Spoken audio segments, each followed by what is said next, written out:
code. Continue. Right there. Full game is unlocked. Then I click on this thing, and that's what it says. You have successfully upgraded version of Call of Duty private beta to the full game. You do not need to download anything. You can now launch the full game from the content area. And I hit OK. I go back. On the content area, there's nothing. Nothing. I even go to the library. Nothing, see? Nothing. So I go out.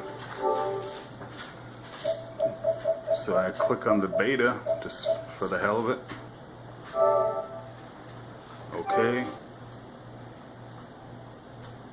And just goes to that.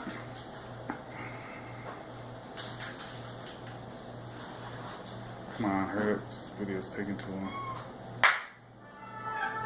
Click that. And of course it's going to say that. That's it. Well, but yeah, if you look at my content, there's no games or no World War II full game. I even went to the storage and there's nothing about it.